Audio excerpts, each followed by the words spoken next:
እናቴዋ መሸጎር ነበር። ምንድነው የሚያቀርብልሽ? ኩክናም ደሞ ታማትባለች። ዝም አንቺ ዳቧም አርፈሽ አትቀመጪ። ለነገሩ ተገደፈልሽ ይከካልኝ ወስዶ አራይባልም እኔ እየተዝናናሁ ዝም በይ እንጂ ክምር አቋም ዝንጅብል ፊት ማዘር አይረብሹኝ። ዝም በይ አንቺ እንዴ! አረ ማዘር 500 ሺህ ገቡ እኮ ለምን ነው ፊትዎትን ማያሳዩን?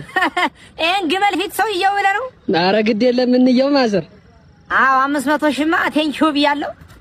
ይዩት እንጂ እንደው እንዲህ ቆንጆ ሆኖት ማዘር። አረ እንቀርግ ነኝ እንዴ? አረ እናቴዋ አረ ይሄንም ያክል ዕቃ ትቼ ነው አንቺን የመጣሽ? ረጅ እኔ የለሁትም እንደርሶስ ብብት አቋም ምን ትላለች? ዝም በይ አንቺ።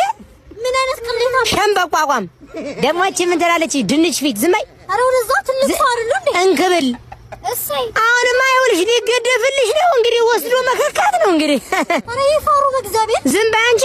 ትልቅ ሴት ይወሩ እንዴ? ምን አጎጥጉጠሽ አረ ወደዛ እንዳልቡሽ እናቴዋ ምን አይነት ቅሌታ ነው? ዝም በይ አንቺ። አንተ ይሄን ነው ተሸክመው የምታድር? አንተ በዚህ በፍንክቱ ብትገባማ ጠፍተህ ነው የምታድር። ትልቅ ሰው አይደሉ እንዴ? ዝም በይ አንቺ። ምን ትላለች እቺ ኮክናም? ዝም በል አንተ።